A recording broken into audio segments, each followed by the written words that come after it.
मैं भाई और आप देख रहे हैं अभय क्लासेस। तो इस वीडियो में हम बात करने वाले हैं गोलीय दर्पण किसे कहते हैं या कितने प्रकार का होता है। तो चलिए वीडियो को स्किप न करते हुए वीडियो की स्टार्ट करते हैं। और चैनल में पहली बार हो तो चैनल को जरूर सब्सक्राइब कर लेना और अपने दोस्तों के साथ शेयर करना।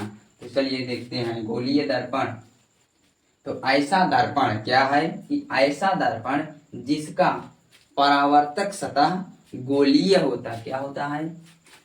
ऐसा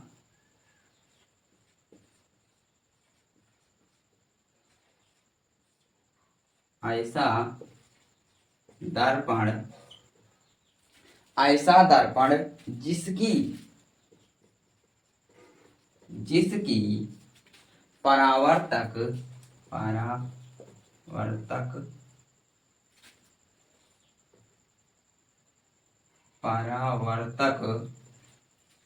परावर्तक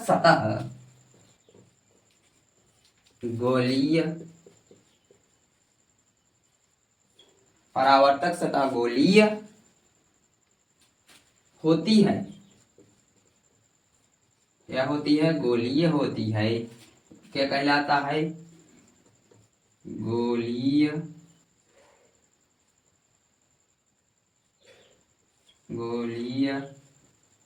दर्पण कहलाता है। यह गोलीय दर्पण कहलाता है। यह दो प्रकार के होते हैं। कितने प्रकार के होते हैं? गोलीय दर्पण दो प्रकार के होते हैं। नंबर एक है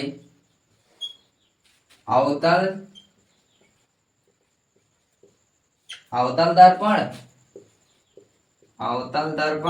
और है दूसरा है उत्तल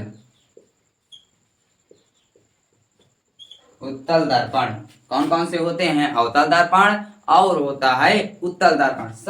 क्या है कि अवतल दर्पण ऐसा गोलीय दर्पण जिसका परावर्तक पृष्ठ क्या होता है? धंसा हुआ होता है। मैंने अभी एक डिफिनेशन बताई, ये उससे भी सरल है। ऐसा गोलीय दर्पण जिसका परावर्तक पृष्ठ धंसा हुआ होता है अवतल दर्पण कहलाता है। और उत्तल दर्पण ऐसा गोलीय दर्पण जिसका परावर्तक पृष्ठ उभरा हुआ होता है उत्तल दर्पण कहलाता है। बहुत ही सिंपल डिफिनेशन थी बच्चों, समझ में आया होगा। और इसका मैं आपको चित्र बनाता हूं, दिखा तो कैसे होगा।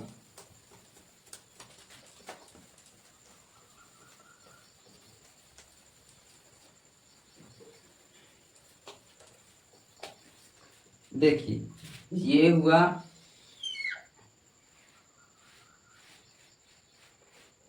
इसे क्या कहेंगे हम? अभी बताया मैं, ये अवतल दर्पण है। यहाँ पी बिंदु होता है, पोल जिसे बोलते हैं ध्रुव, ठीक है। और ये होता है अवतल दर्पण, क्योंकि क्या कह रहा है? ऐसा गोलीय दर्पण जिसका क्या है कि जिसका परावर्तक पृष्ठ धंसा हुआ होता है। कहां पर? ये देखिए जो दिख रहा है ये अंदर की तरफ को धंसा हुआ दिख रहा होगा, ठीक है। अब बात आती है उत्तल दर्पण की। तो उत्तल दर्पण भी इसी प्रकार होता है।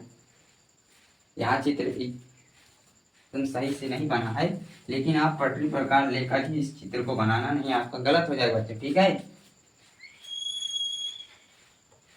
इस प्रकार से ये हो गया उत्तल दर्पण।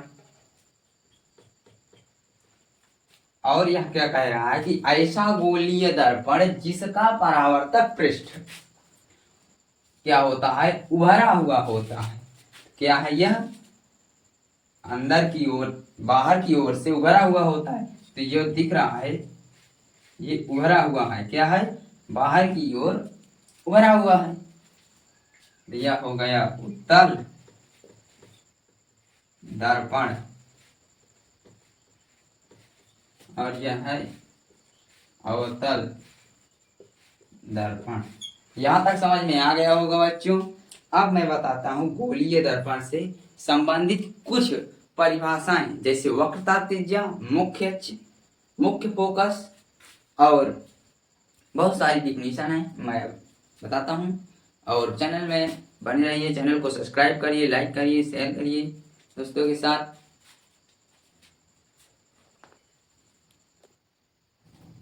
देखिए मुख्य फोकस क्या है, परिभाषा है कि मुख्य फोकस किसे कहते हैं। तो बहुत ही सिंपल भाषा है बच्चों, चलिए देखते हैं। जब कोई प्रकाश की किरणें किसी गोलीय दर्पण के मुख्य अक्ष के समांतर होकर जाती हैं, ठीक है। कह रहा है कि जब कोई प्रकाश की किरणें किसी गोलीय दर्पण के मुख्य अक्ष के, ये जो मुख्य अक्ष है, यह मुख्य अक्ष के समांतर जाती हैं। यह रेखा जो डैश डैश लिखी हुई है मुख्य अक्ष है, ये ध्रुव है यहाँ पर, ठीक। यह मुख्य अक्ष के समांतर जाती है।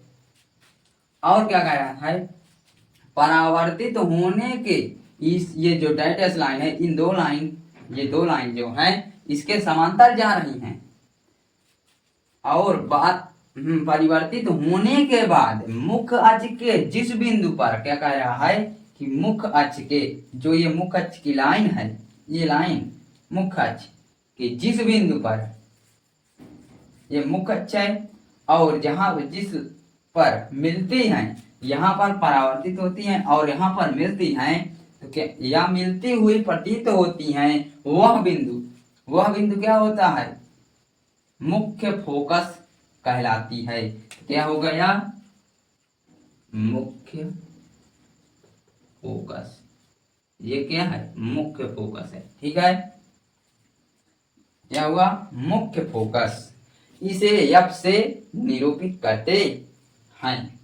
यहां तक समझ में आ गया होगा। चलिए दूसरी डिफिनीशन देखते हैं।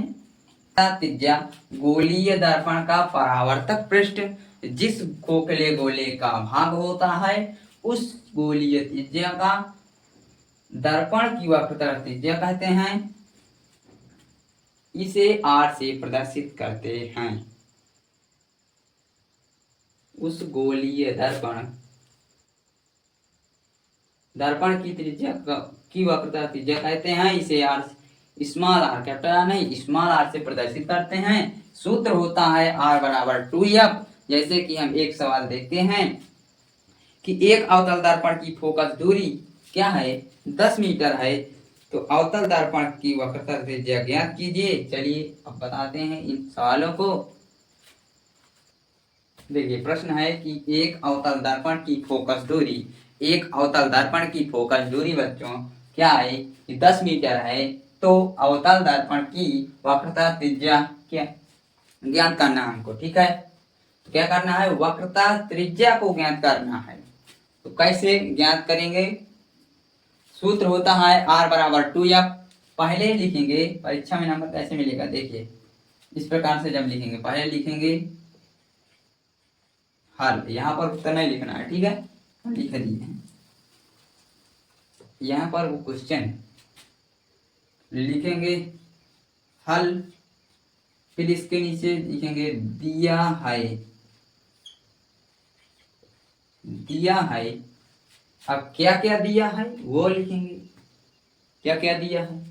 तो एक अवतल दर्पण की फोकस दूरी मतलब एफ दिया है 10 मीटर, मीटर दिया है, 10 मीटर दिया है। और क्या कह रहा है, तो दर्पण की वक्रता त्रिज्या ज्ञात कीजिए। दर्पण की वक्रता त्रिज्या हमको R ज्ञात करना है। क्या ज्ञात करना है, R ज्ञात करना है। R बराबर क्वेश्चन मार्क।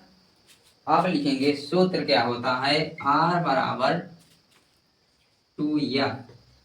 तो R बराबर लिखेंगे 2 गुणे 10, R बराबर 10 दुनाई 20। तो R बराबर जो यहाँ पर मीटर में है तो मीटर आ जाएगा। अगर मात्रक नहीं लिखेंगे तो आपका नंबर कट जाएगा बच्चों, ठीक है। तो R बराबर 20 मीटर इसका आंसर हो गया, ठीक है। इसी प्रकार एक क्वेश्चन और कर लेते हैं। एक अवतल दर्पण की फोकस दूरी 20 है। क्या है? यहां पर करना है 20। देखिए इसी मैंने 20 है। ठीक है, क्या कह रहा है? एक दर्पण, एक अवतल दर्पण की फोकस दूरी 20 सेंटीमीटर है, 20 मीटर है, मीटर नहीं सेंटीमीटर इसमें है, सेंटीमीटर 20 सेंटीमीटर है। अवतल दर्पण की वक्रता त्रिज्या का, दर्पण की, हाँ दर्पण की वक्रता त्रिज्या मान क्या होगा? क्या कह रहा कि मान क्या होगा? इसमें मान क्या होगा? इसमें मान पूछ रहा क्या होगा? तो दिया है यह बराबर 20 सेंटीमीटर, लिखेंगे क्या लिखा है? दिया है 20 सेंटीमीटर, 20 सेंटीमीटर दिया है। और आर बराबर क्वेश्चन मार्क, और इसको हमको त्रिज्या निकालना ही है। और सूत्र होता है आर बराबर 2f। क्या होता है? आर बराबर 2f। तो यहाँ f का मान कितना है? 20 है, तो क्या हो गया? 40 सेंटीमीटर। इसका भी आंसर हो गया। ठीक इसी प्रकार एक और क्वेश्चन है। एक अवतल दर्पण की फोकस दूरी 7.50 सेंटीमीटर है, तो अवतल दर्पण की वक्रता त्रिज्या का मान क्या होगा? सेम टू सेम ऐसे करना है। और देखिए इसको भी देख लीजिए, 7.50 सेंटीमीटर क्या है? सेंटीमीटर है। क्वेश्चन सेम ही है, बस क्या है? संख्या का बदलाव है। ठीक है, और यहाँ पर क्या करना है हमको? 7.50 सेंटीमीटर करना है। आर निकालना ही है। और यहाँ पर क्या कर लेना हमको? इस प्रकार से 7.50 करके, ठीक इसी प्रकार पहले एफ निकालना है, फिर आर नहीं दिया तो आर क्वेश्चन मार्क हो गया। और दो यहाँ पर है, इसका गुणा इसके साथ कर दोगे तो कितना आएगा? दशमलव यहाँ पर है तो आ जाएगा 15.00। क्या होगा? 15.00 सेंटीमीटर, सेंटीमीटर हो जाएगा। होती है तो गोलीय दर्पण के ध्रुव तथा मुख्य फोकस के बीच की दूरी को, जो गोलीय दर्पण के ध्रुव, जो गोलीय दर्पण का ध्रुव होता है तथा मुख्य फोकस के बीच की दूरी को फोकस दूरी कहते हैं।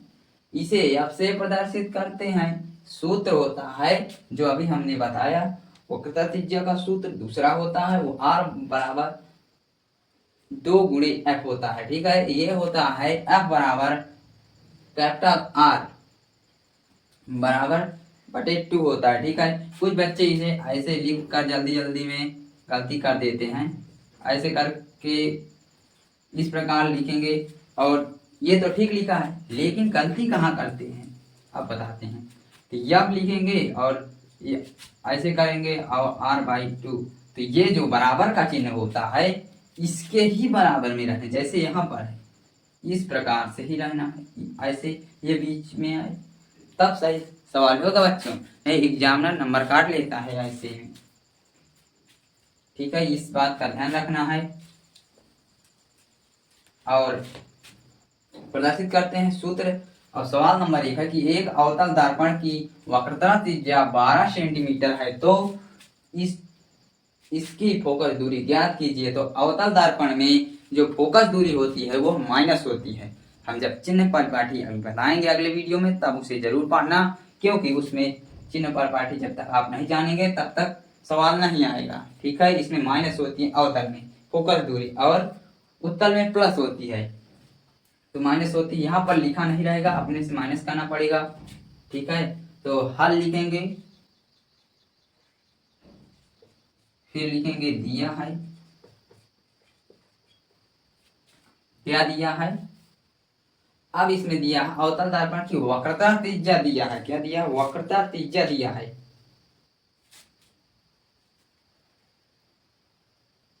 आर का मान दिया है, आर बराबर वक्र का त्रिज्या, आर बराबर वक्र त्रिज्या माइनस होती है फोकस दूरी जो भी है माइनस में ही आएगी, ठीक है। तो 12 माइनस का 12 सेंटीमीटर ये हुआ। और अब हमको ज्ञात करना है फोकस दूरी, एफ हमको निकालना है। तो सूत्र है एफ बराबर r/2। तो यहाँ पर एफ बराबर r/2 करते हैं, ठीक है। r/2 करते हैं तो क्या कैसे करेंगे, यहाँ पर r का मान माइनस का 12 है, लिखते हैं एफ बराबर माइनस का 12 और 2 ये है, 2 1 कम 2 2 6 12 तो हो गया यह बराबर माइनस का 6 सेंटीमीटर, ठीक है। क्या आया, माइनस का 6 सेंटीमीटर, माइनस कट गया तो ये आ गया माइनस का 6 सेंटीमीटर, यह बराबर इसका आंसर हो गया। ठीक इसी प्रकार कर सकते हैं, अगर 20 यहाँ पर होगा तो माइनस का 10 ही आएगा। अब आप कर सकते हैं। तो मिलते हैं बच्चों नेक्स्ट वीडियो में, तब तक के लिए आपको नमस्ते। और मैं चाहूँगा कि आप लोग डेली क्लासेस का